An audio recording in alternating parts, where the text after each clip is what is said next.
to personally thank all the teachers out there. You really are doing such important work in our society. Like, I can't imagine how full the orphanages would be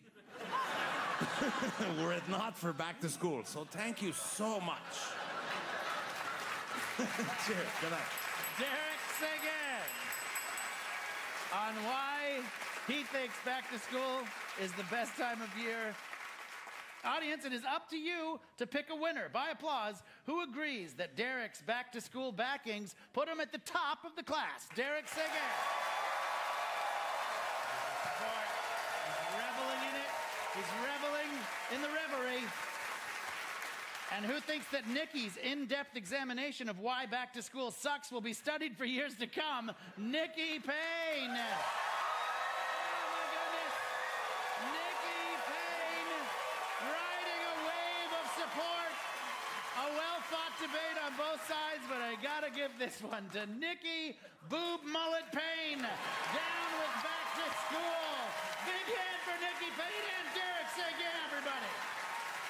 Well, that's all for this week. I'm Steve Patterson saying on behalf of all parents with kids in grade school, thank you from the bottom of our hearts, teachers, and good luck. I'll argue with you again soon, Canada. Good night.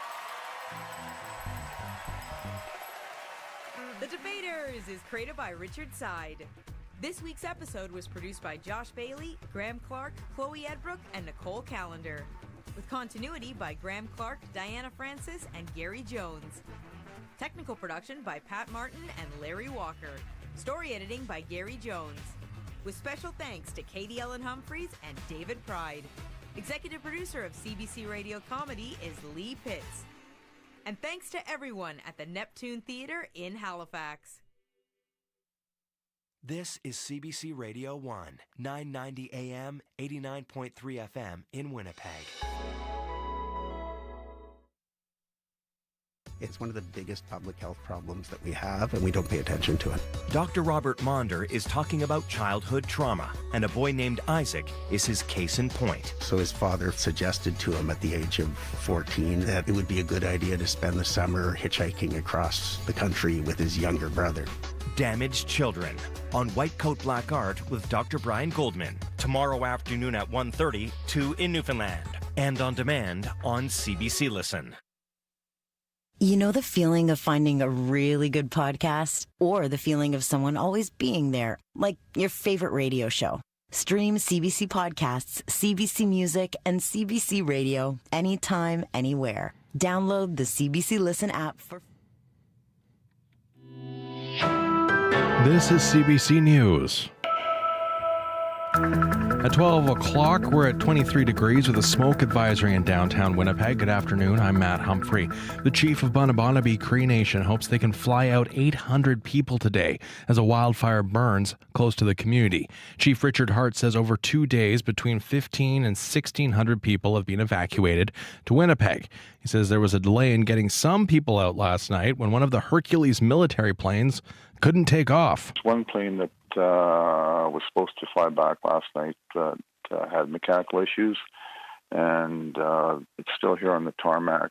They're waiting for I think the part came in already on another plane, and a mechanic, so they're going to work on that plane and get it going. Hart says they need to get as many people as possible out today. Wildfire officials tell him the fire is 9 kilometers from Manitoba now, and if the wind changes directions, it'll be pushed into the community.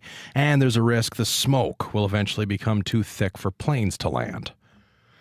One person was taken to hospital in unstable condition after a fire at an apartment block on Hargrave Street in Winnipeg. Firefighters were called just before 10 last night. They found smoke and flames coming from the 3-story building near Portage. One person was rescued and taken to hospital in unstable condition. Firefighters believe the fire was caused by an electrical malfunction. Residents of Jasper, Alberta are starting to return to town. Around 5,000 people fled their homes when a wildfire tore through the town back in July, destroying around a third of the resort town.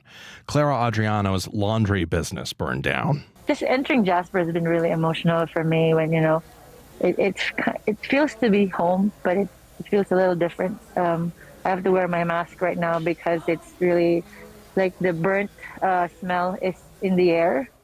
Only residents are being allowed into the popular tourist town just now. There's no word at this point on when others will be allowed. A major water main break is flooding parts of downtown Montreal. It's the sound of a video which shows water shooting many meters high into the air. Roads and major intersections are blocked off. Montreal's fire department says morning traffic is seriously impacted. The cause of the water main break is not yet known. The pipe, which is over 2 meters in diameter, carries the city's drinking water.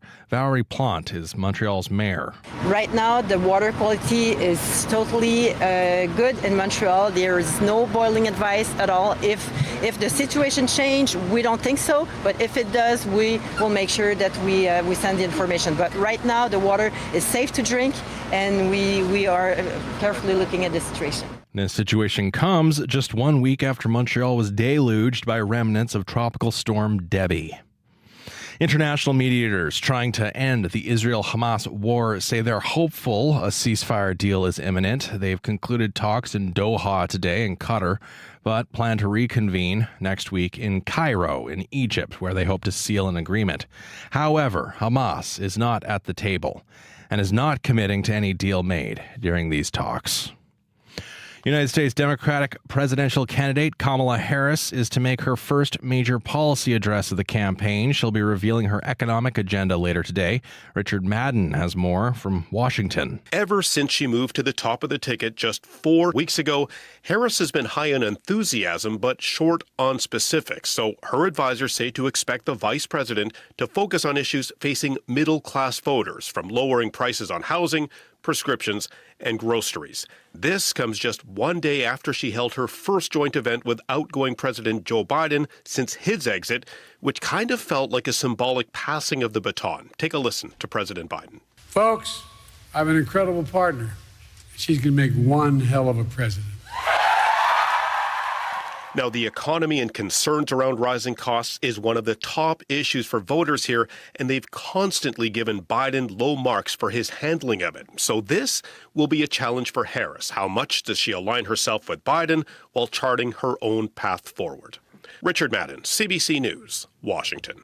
Mounties in Oakbank are investigating a machete attack. They say on July 26th, a man outside the business on Jean-Marc Avenue in the RM of Springfield. Investigators say the victim had just arrived outside the business when 4 unknown men with machetes assaulted him. The 27-year-old Winnipeg man was taken to hospital with serious injuries. Mounties are looking for a dark-colored Honda Civic that was in the area at the time, they say. And people driving in South Winnipeg will notice new traffic lights and a crosswalk at Brady Road and McGillivray Boulevard. The 4-way lights were officially turned on this morning. They'll allow people to cross McGillivray Boulevard safely into Fort Whyte Alive. It's just been such a long time coming. We have just an absolute treasure here with Fort Whyte Alive that people want to access. I get many, many calls. How are we going to make this connection? And traffic lights will flank a new entrance to Fort Whyte Alive, which is undergoing an expansion right now. Looking at the forecast, as mentioned, we have an air quality advisory in Winnipeg because of wildfire smoke. A mix of sun and cloud today and a high of 26. Brandon, smoky as well with an advisory, a high of 26 as well. Dauphin, smoky, a high of 25. Flin Flon, air quality advisory, smoky, a high of 25. Thompson, mainly sunny conditions today, a high around 23 degrees. And in Churchill, cloudy with a high of 11. Right now, you are listening to CBC Radio 1.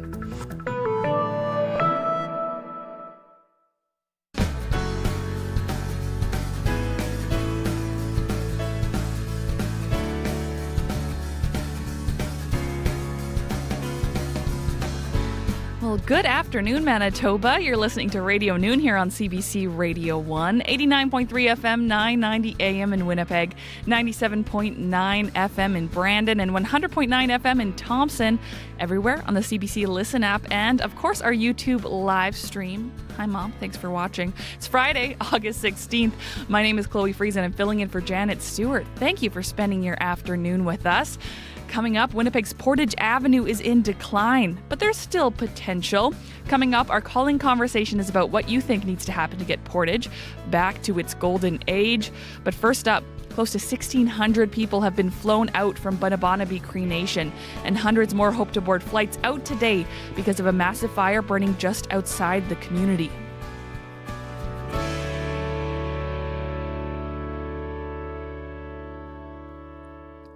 Flights out of Bunnabonaby Cree Nation are flying again this morning. Nearly 1,600 people were flown out earlier this week, and hundreds more hope to fly out today. A 6,000-hectare wildfire is burning just 9 kilometers south of the community. Sheila North is from Bunnabonaby, and her daughter Tricia lives there with her young son. They spoke yesterday afternoon on CBC News Network and described what it was like on Wednesday as people scrambled to the airport to get out. There was a lot of emotions, a lot of scared people, and a lot of uncertainty because there was such a presence of that fire and that smoke there right in front of them as they were standing waiting for the planes to start arriving. So it was a very scary time for everyone. Tricia, I want to ask you what you were feeling, what you were going through. Your mom just mentioned you have a son. You had just him to worry about as well, not just yourself. So what was going through your mind as you got that evac order, and what did that evacuation process look like? Yeah, I was really nervous when we started seeing fire. It just happened really fast. Things changed hour by hour, it felt like, and in a matter of minutes, all of a sudden we're told we're getting evacuated when we started seeing a lot of fire or smoke from the fire in the distance. And then as the night went on, people were sharing different things on Facebook and social media, pictures of the fire. So I think we went to bed that night nervous to what we would wake up to in the morning. Everyone was scrambling to get to the airport, and a lot of the community members who were helping were trying their best, but it was I think everybody was worried to try and get out as fast as we could. But there were also people who wanted to stay because they were worried about their homes and all of their livelihood that they have in the community. So I felt for everybody, and I was concerned for myself, sure, but I was also really concerned for the entire community, all of our family, friends, and everybody who lives there. And people, as they were gathering, waiting at the airport, unfortunately, people were fainting. They had some fainting spells, some of them, because it was so intense, probably with emotion, but also with the heat from the fire and from the day. How long did people have on average from the moment that they received that evacuation order to moving to the place where they needed to go to be evacuated? Was it a few minutes? Was there enough time? There usually isn't, but I'm just curious about the process that you had to face there. It was just a matter of minutes that people were given notice. I think people were watching over the days before of the fire and the smoke. There was a lot of people growing concern and posting pictures and posting questions about when people should be leaving. And then all of a sudden it happened almost in one day. And it was a massive effort for the community to get to the airport. And thankfully, the resources were there to bring people out. So all levels of governments got involved, thank goodness, to bring people out. But it definitely was a mass panic. Tricia, you mentioned social media. So were members of the community sharing information on social media? Is that how most people were finding out what they should be doing? Yeah, social media is a way a lot of smaller communities communicate, including Oxford House. And so people were sharing their personal pictures of their different points in the community, where they could see the fire, but also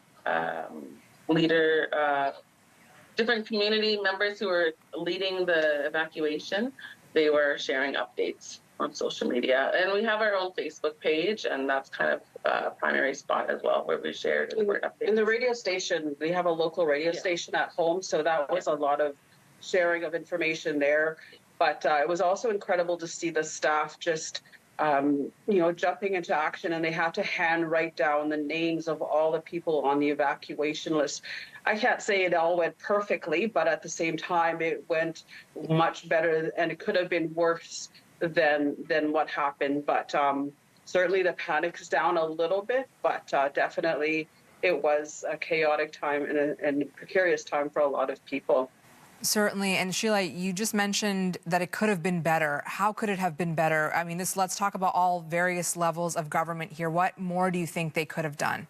Yeah, I think there'll be enough time for reflection on that and more reflection on what could have happened. But I know for sure the coordination efforts could have been better rolled out, because I think it became a mass panic. It almost like it was people waited too long, officials waited too long to call the evacuation order. But then again, you can't really predict fire and how fast and how much worse it could get, because it got really, really scary and uncertain when it started to get really, within kilometers of the community, and people started hearing about boats and possibly a cabin burning near the area where a lot of people go for hunting and fishing. So I think, there's a lot of things that could have been done better in that way. And even down here in Winnipeg, Red Cross, I believe, is doing their best.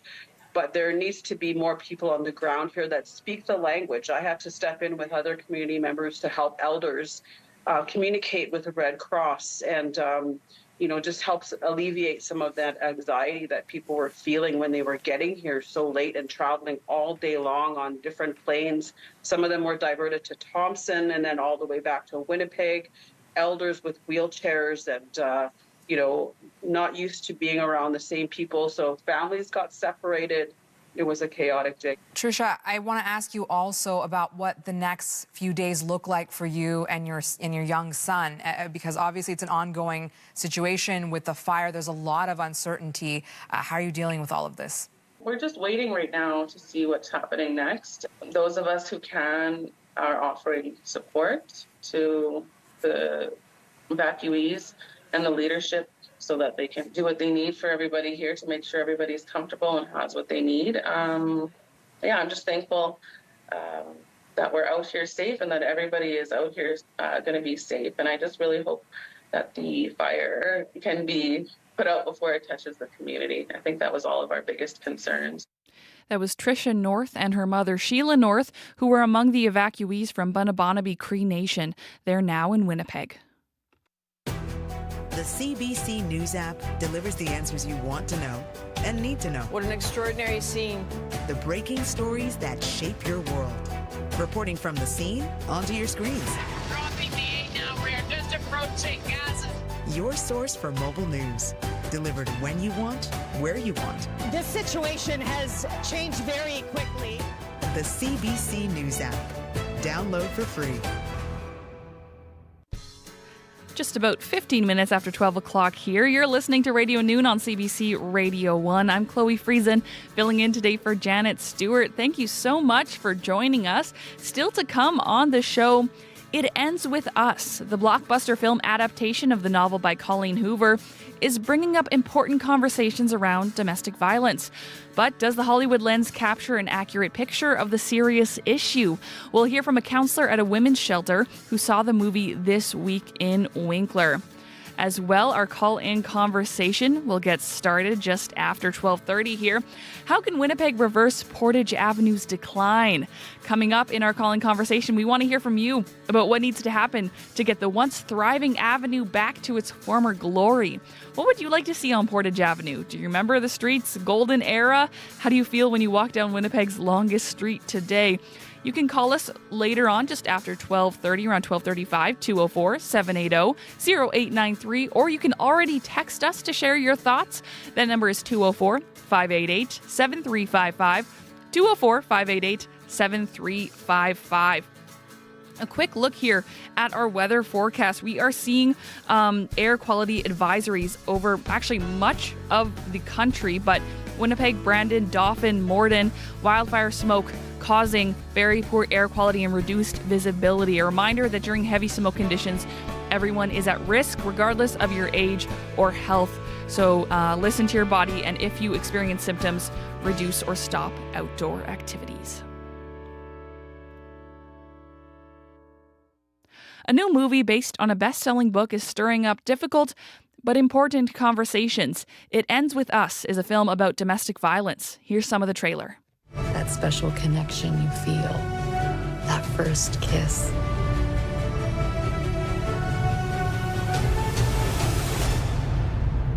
But 15 seconds, that's all it takes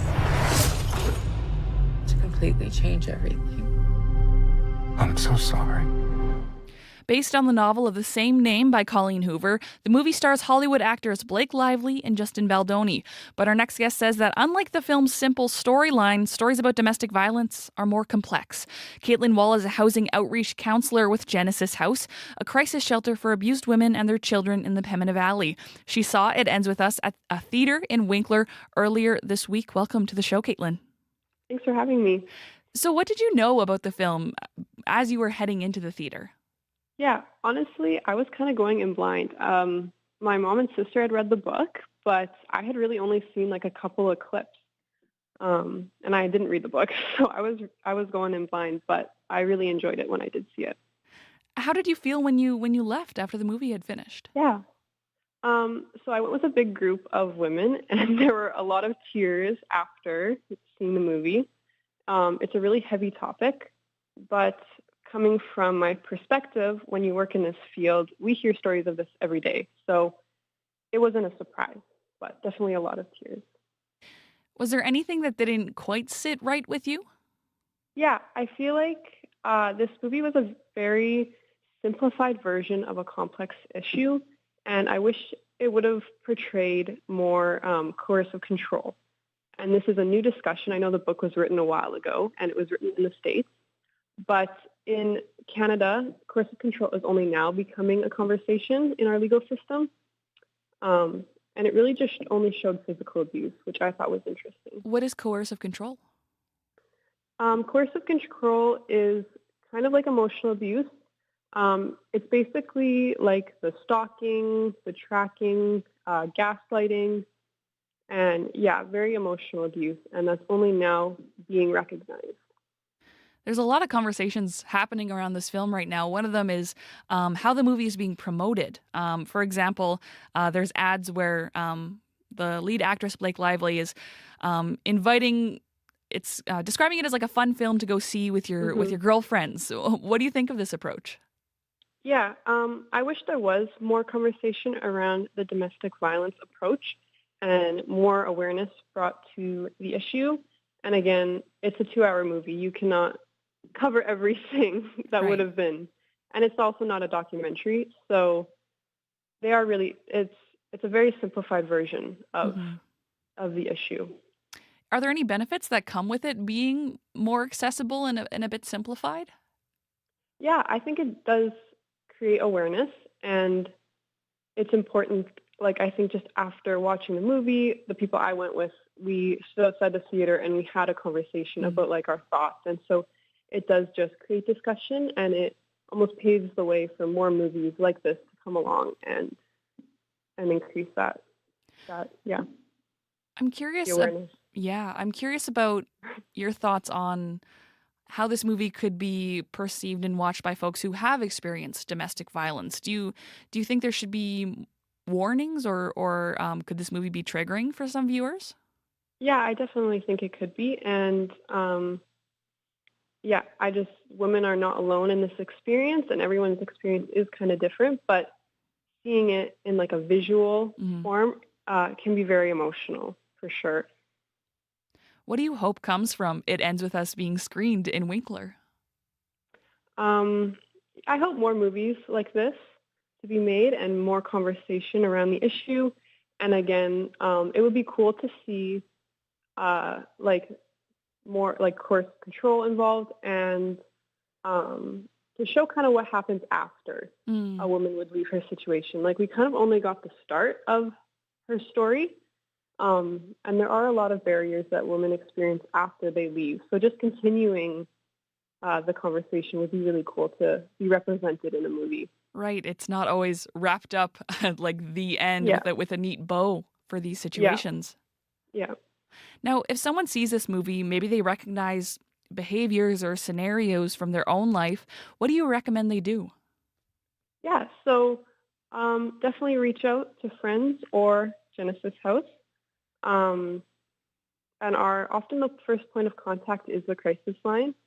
And that sounds really scary, but you do not have to need to access shelter to call our line. We can refer to other services, or just if you have questions, it's there if needed, right? Caitlin, thank you so much for joining us this afternoon and sharing your thoughts. Yep, thank you. Caitlin Wall is a housing outreach counselor with Genesis House in Winkler. For more information about the shelter and the resources, you can visit genesishouseshelter.ca. That's genesishouseshelter.ca. And if you need help, there is, as Caitlin mentioned, a 24-hour crisis line. The toll-free number is 1-877-977-0007. That's 1-877-977-0007. And the local Pembina Valley number is 1-204-325-9800. That's 1-204-325-9800. Female athletes have always needed grit and talent. But for decades, they've also needed a certificate to prove that they were actually women according to different definitions. And even now, they're still being checked and questioned. Their story is the newest podcast series from CBC and NPR's Embedded. It's called Tested. Tested, available now on CBC Listen or wherever you get your podcasts. We would love to hear from you on, I was about to say up to speed on Radio Noon here on CBC Radio 1. Our call-in conversation is coming up shortly, and we're talking about how Winnipeg can reverse Portage Avenue's decline. We want to hear from you about what needs to happen to get the once thriving avenue back to its former glory. What do you want to see on Portage Avenue? Do you remember the street's golden era? How do you feel when you walk down Winnipeg's longest street today? Our phone line will open shortly, but if you would prefer to text, you can already do that. That number is 204-588-7355. Like many kids, Aria Bruce loves horses. But unlike most other children, the 3.5-year-old has come to count on horseback riding as a form of physical therapy. Aria has a rare genetic disorder called Prader-Willi syndrome and uses a wheelchair or a walker to get around. In an effort to help build her strength, Aria's parents, Janelle and Matt, signed her up for therapeutic riding lessons at the Winbrook Equestrian Centre just east of Ottawa. CBC's Emily Gagan dropped in on one of her recent sessions with her favorite horse, Bella. Come on, pretty girl. Come on, pretty girl. Go. Allez voir Bella. Oui. It's okay. Hi, my name is Janelle Bruce. I'm Dad. I'm Matt Bruce. And this is Aria Bruce, our daughter. So today we're at Winbrook Equestrian Centre in Vars, where Aria is in the therapeutic riding program at Winbrook. She's been in this program since June of 2023, so a little bit over a year. Shall we go tell Bella to walk on? Yeah. 1, 2, 3. Walk on. There we go. There has been significant improvement in today's lessons compared to her first lessons. Her first lessons, it was a lot of crying and screaming and not really wanting to participate. So now seeing her, singing songs, playing games, and being very interactive with the coach in her environment is very nice to see. Walking along on my favorite horse, clippity-clop, clippity-clop. So when Aria was born, she was diagnosed with Prader-Willi syndrome, which is a rare genetic disorder. With that also comes hypotonia, which is the weakness in muscles. It's made it that she's had to overcome challenges mobility-wise. She is 3.5 years old, and she's walking with the assistance of a walker and not being able to walk independently on her own due to the hypotonia and Prader-Willi. So when we first started, Aria was not mobile. Where you would sit her is pretty much where she would stay, and she would very much depend on her environment to bring her around. We were doing physiotherapy with Chio, and Aria was uncooperative. It was, you have an hour with the physiotherapist, you have to perform in this hour, and Aria doesn't do well with performing on command. So we weren't seeing much progress, and we were informed that the closer they got to the age of 3, the likelihood of her walking was diminishing. We were frustrated for her because we saw her frustrations, and Yes. not being in a position of being able to help her. And it's just in Aria's case, when she would get frustrated, it would be to smack her head. So she would smack her head and then or bang her head on the floor. So it's just seeing that frustration was very hard, and then not being able to do anything about it per se. So which is why when she started working with Chio, it was like, no, like I was adamant. I'm like, I'm getting her a walker. I'm doing it with her without your help. I don't care. She needs this. Like, she's cognitive, she's with it. And so I'm not going to let the typical Prader-Willi child define Aria's limitation. Oh, wow. We're going to put it on the blue cone. Good stretching. Thank you. And that one too? Oh my goodness. Look at you stretching. Yeah. Thank you. Good job. Shall we go tell Bella to walk on? Yeah. 1, 2, 3. Walk on. There we go. So us as parents at 2.5, kind of wanted to give everything that we had for our daughter to have these opportunities. So which is why we decided to put her into equestrian therapeutic lessons, core strength, muscle strength. Now, 14 months later, she's been able to take 6 steps independently. And then from the ground, she is able to stand up without any support. So she's done tremendous progress since we started with this program. We're going to halt. 3, 2, 1. Whoa. Good job. 1. She asks for Bella when we're at home. When do I see Bella? Are we going outside to see Bella? She is a go-getter. She's very intelligent as well. When she's set her minds to something, you see her in her mind and how she analyzes things and how she's trying to put her plan in motion, which is something that I admire a lot about her, and I think that's going to get her very far. Also, there's hope, and then there's seeing it. Does that make sense? Like, you can always have that hope, like, yes, she's going to be able to do it, yeah, but it made it real. It was like, she can do this. She will do this. We're extremely proud of her. Yeah.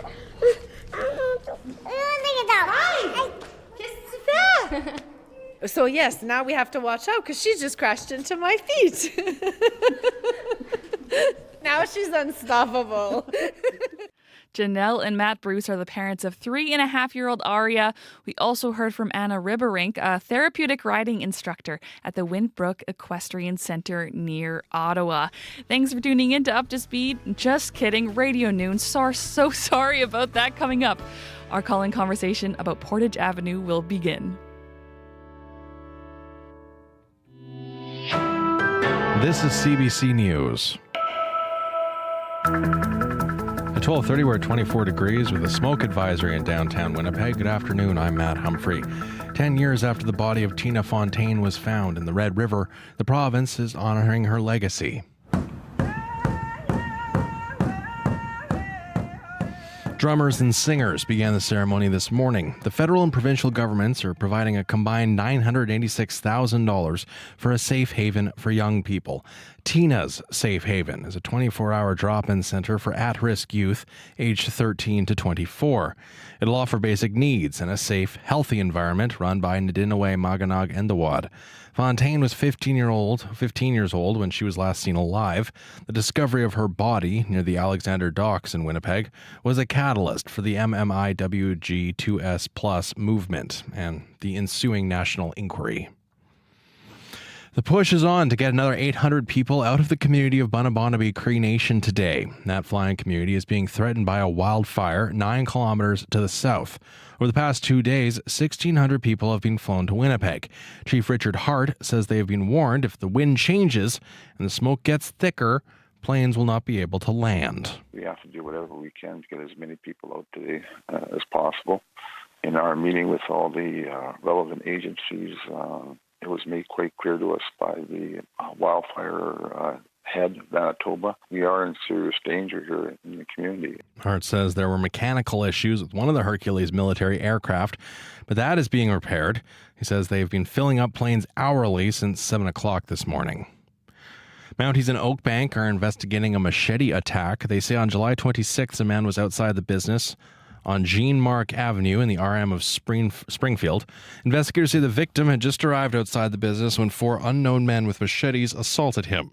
The 27-year-old Winnipeg man was taken to hospital with serious injuries. RCMP are looking for a dark-colored Honda Civic that was in the area at the time.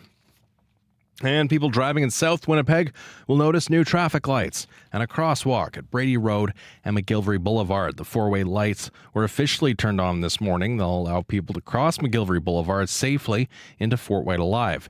Jennifer Dirksen lives in the area. She says having the lights and crosswalk will be safer for her children to cross the road, which has a speed limit of 80 kilometers an hour. And even, a few years ago, it would be a little scary to cross. We wanted to come here, but I was always very nervous trying to get us across safely. So this just makes me feel better. And if they want to come biking themselves, again, it's just way safer. The traffic lights will flank a new entrance to Fort White Alive, which is undergoing an expansion. And that is your CBC News from Winnipeg. Now back to Chloe and more of Up to Speed. No, good try. Just kidding. Good try. I know. That's what we've been used to for the last couple of weeks. Of course. It's Radio Noon, and I'm very excited about it because it's about to be our calling conversation. But first, a look at our forecast. Thanks, Matt. Back soon. It's currently 23 degrees here in Winnipeg at the airport. Mostly cloudy skies.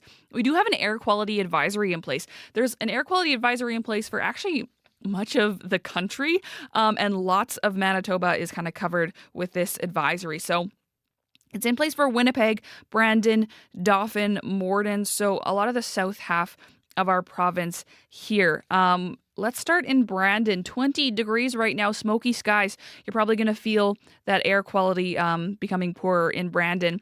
Widespread smoke today, wind north 20, gusting to 40, a high of 26.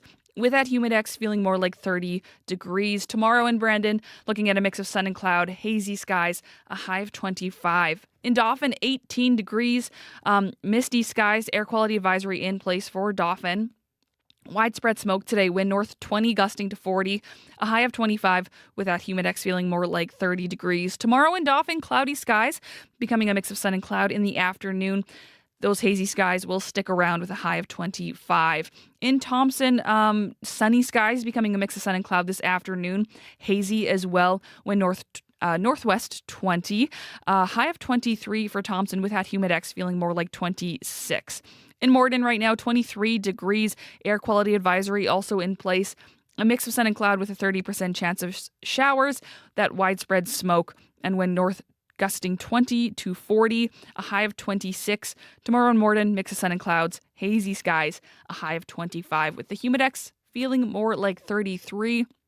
And a reminder about that wildfire smoke. It's causing very poor air quality, reduced visibility, and during heavy smoke conditions, everyone is at risk, regardless of your age or health. But people who are more likely to be impacted by wildfire smoke are seniors, pregnant people, infants and young children, people who work outside, or if you're involved in strenuous outdoor exercise, or people with existing illnesses or chronic health conditions should especially avoid strenuous activities outdoors.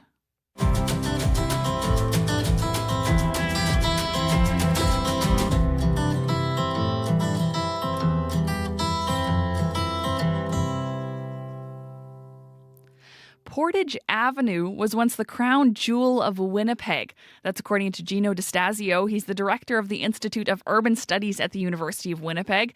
It had shops that were always busy. People loved to mingle and socialize on Winnipeg's longest street. It was the Avenue's golden era, but those days are in the past. But there's a way back, says DeStasio, who joins me now in studio. Welcome back. Welcome. Thanks for having me. Yeah. And we want our listeners to join in on this conversation. How do you feel when you're traveling on Portage Avenue right now? Do you remember Portage's golden era? What memories do you associate with Portage Avenue? Maybe you live or lived along Portage, or you shopped at businesses in the area. Maybe you work here.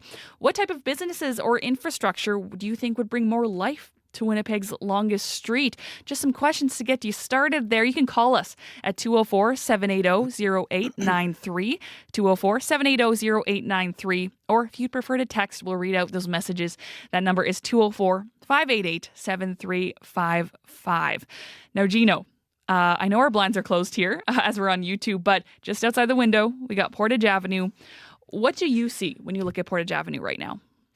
Well, I see a mix. I see both the pressing challenges that we need to deal with, increasing vacancy of storefronts, but I also like to turn the page and see the potential, to see those storefronts once again vibrant, displaying some of the really great creative things that we could do in the city better and really use Portage Avenue as a welcoming runway for, people, visitors, and workers in the downtown. So there's two sides, right? Two sides. The challenge that's before us in many cities, but also that opportunity that I really would like to see us pursue with a bit more vigor and focus. I'm curious about Portage Avenue in its heyday. How would you describe kind of what the space was like? Well, again, it's interesting for me, somebody that I'm 55 and I've got, many, many decades of strong memories of Portage Avenue.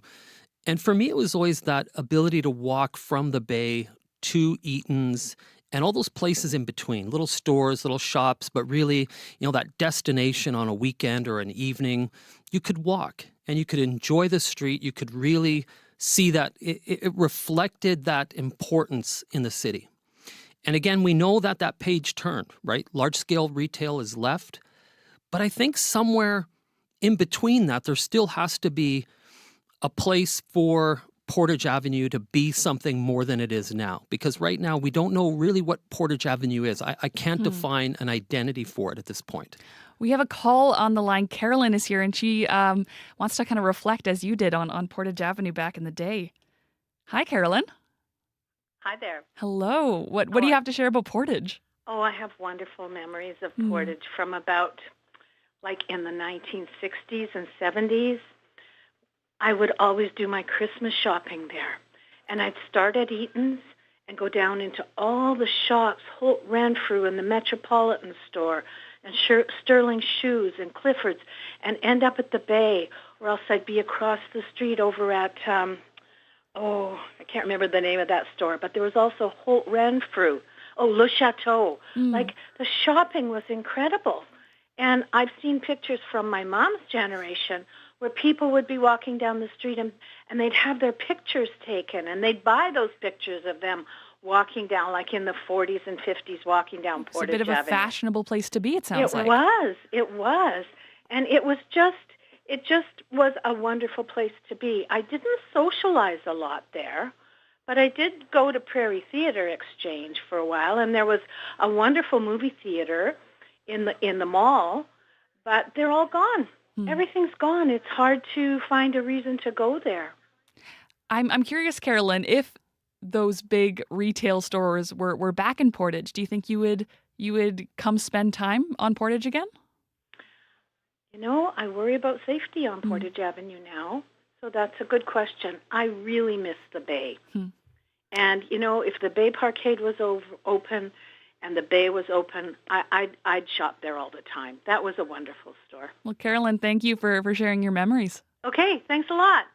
So, Gino, what comes to mind when you hear Carolyn talking about the downtown Portage, especially during Christmas time?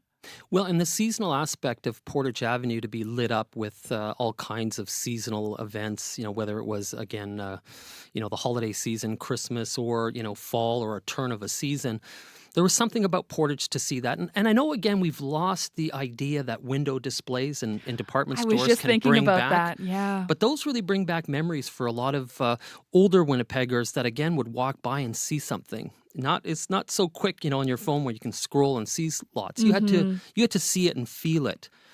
To me, though, as she was mentioning the Bay, I think of a malt. And I think of myself as somebody that's been in the downtown for so long. Often, I'd say I was dressed head to toe from downtown and also did most of my shopping.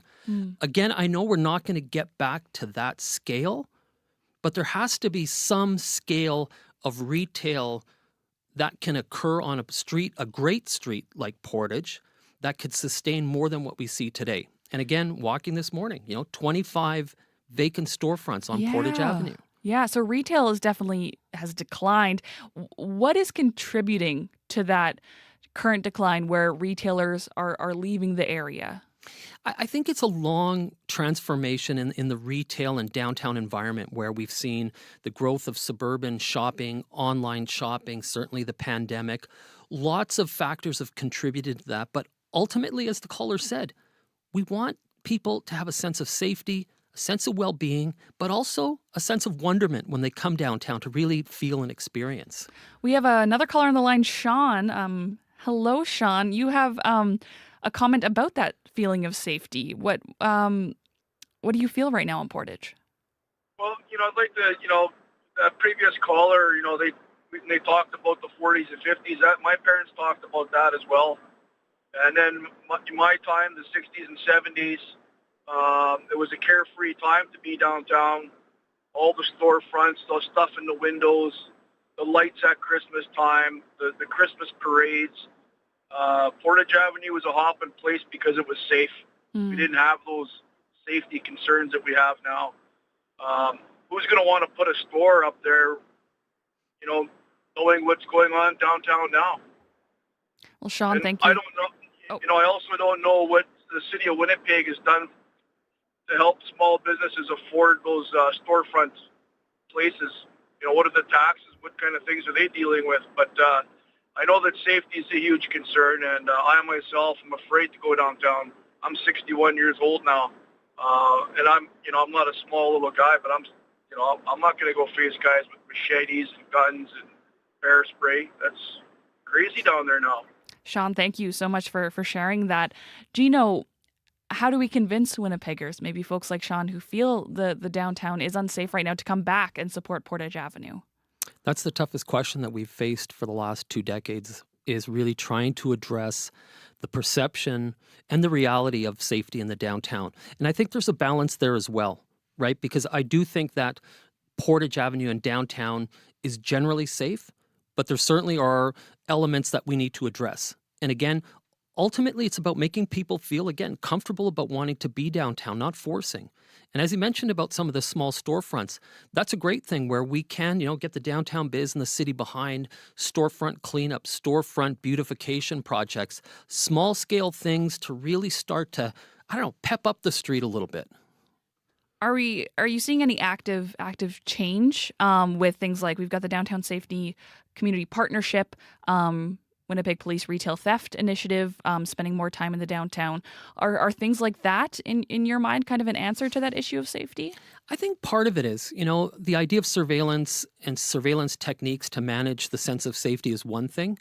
But I think overwhelmingly, we just need to get more people downtown to feel safe and to be safe in a crowd. This morning, as I mentioned, walking down, counting storefronts. Mm-hmm. But I also spent some time shopping this morning, putting my money where my mouth is and saying I'm going to support the stores that I can on Portage, knowing there's not that many opportunities.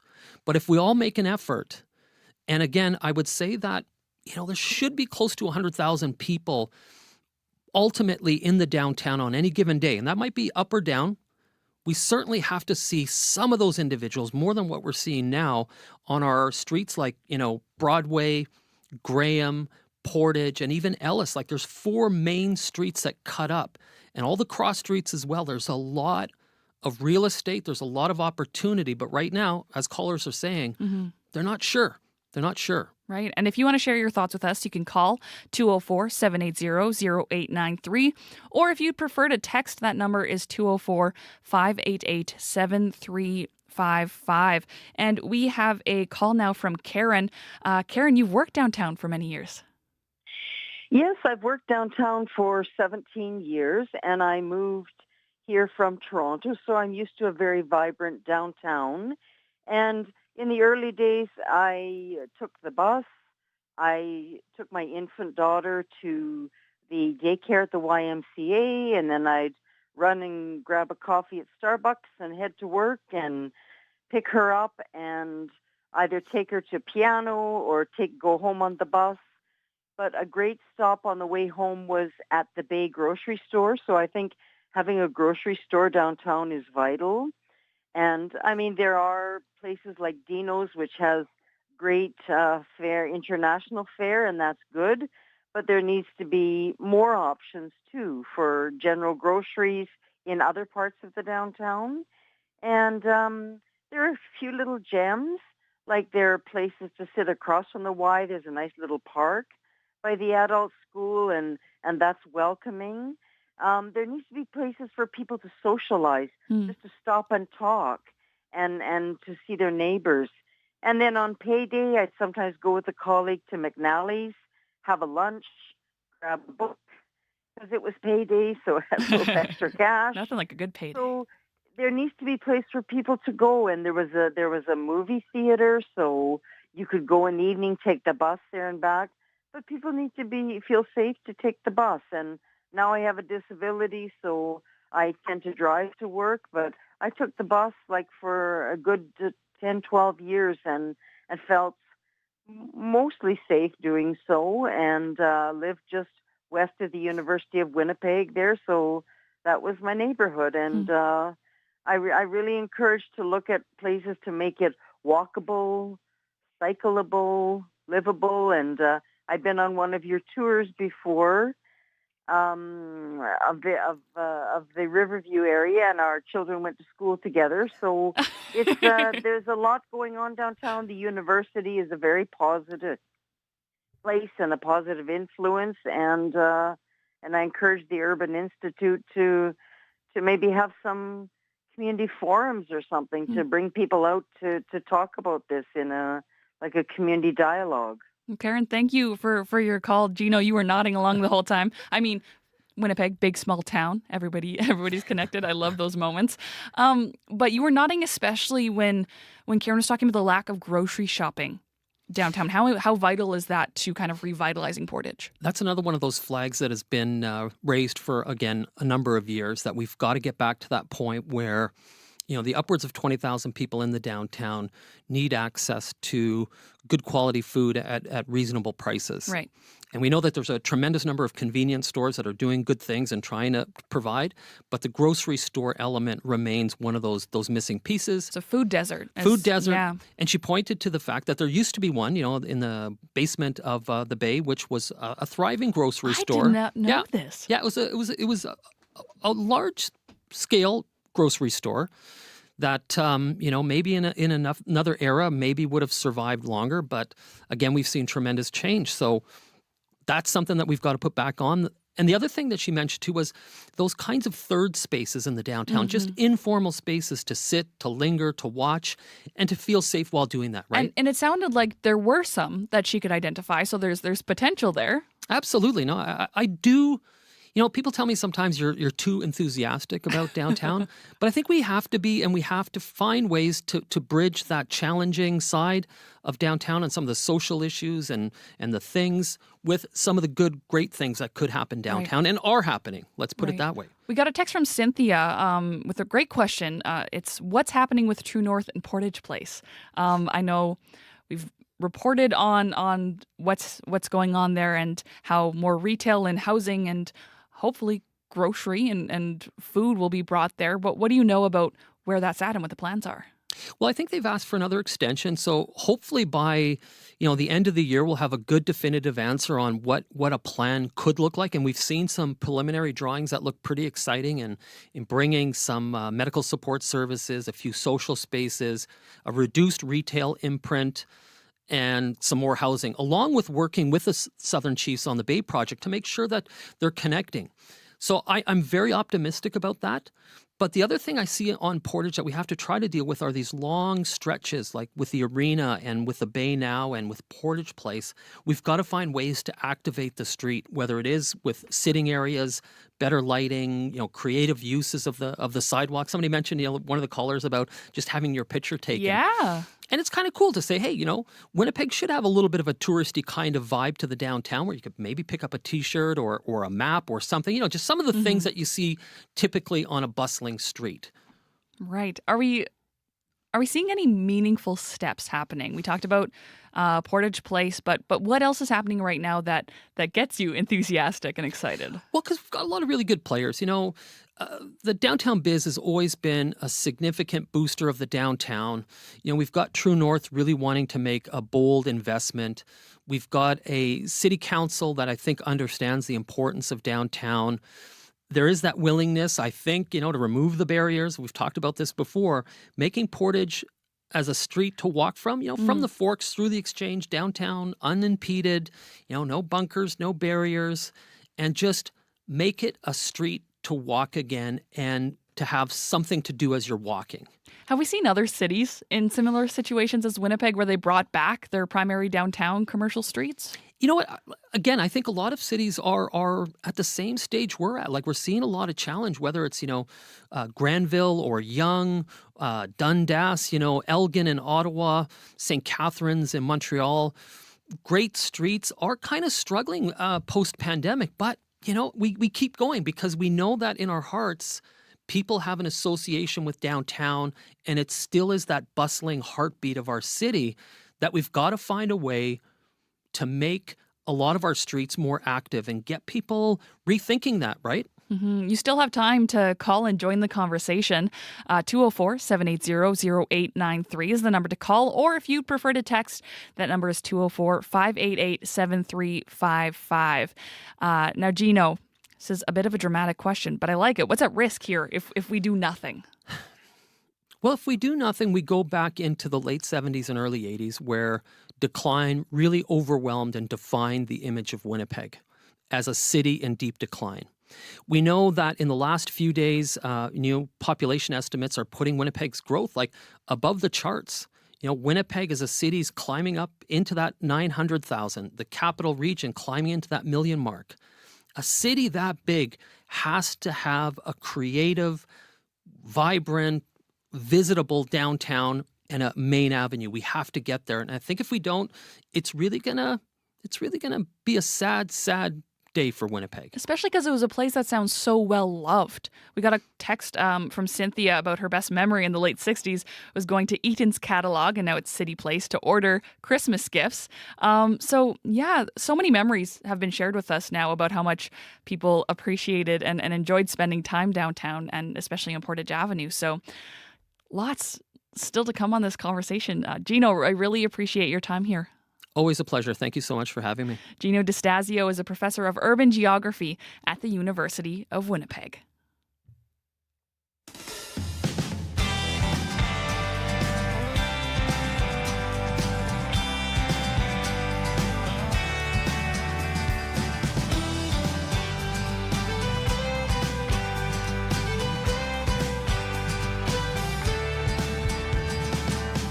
Robin sing, all I can think about is money.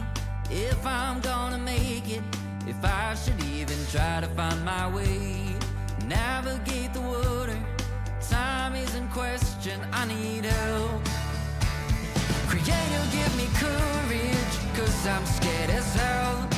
Everything keeps changing, I'm unsure of myself. Don't know where I'm going, but I know just what to find. Looking for a little piece of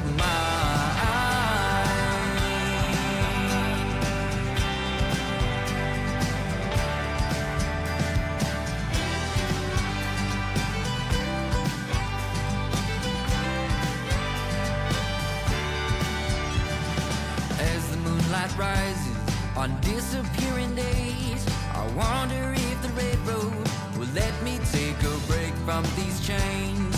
I'm too young to be helpless, scared of being selfish and treating you that way. Creator, give me courage, cause I'm scared as hell. Everything keeps changing, I'm unsure of myself.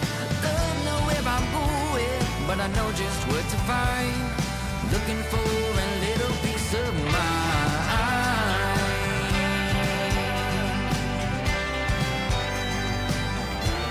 A little piece of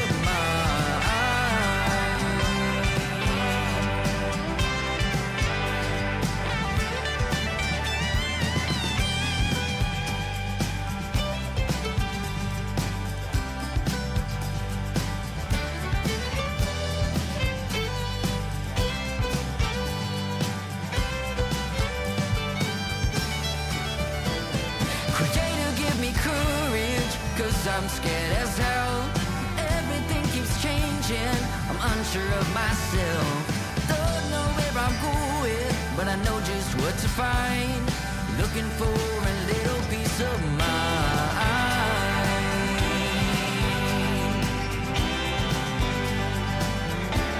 A little piece of mind.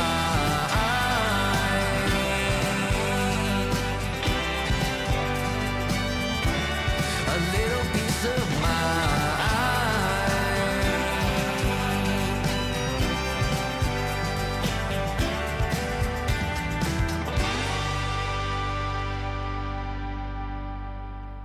Mitchell McCoons with Courage. Thanks for tuning in to Radio Noon. I'm Chloe Friesen, filling in for Janet Stewart.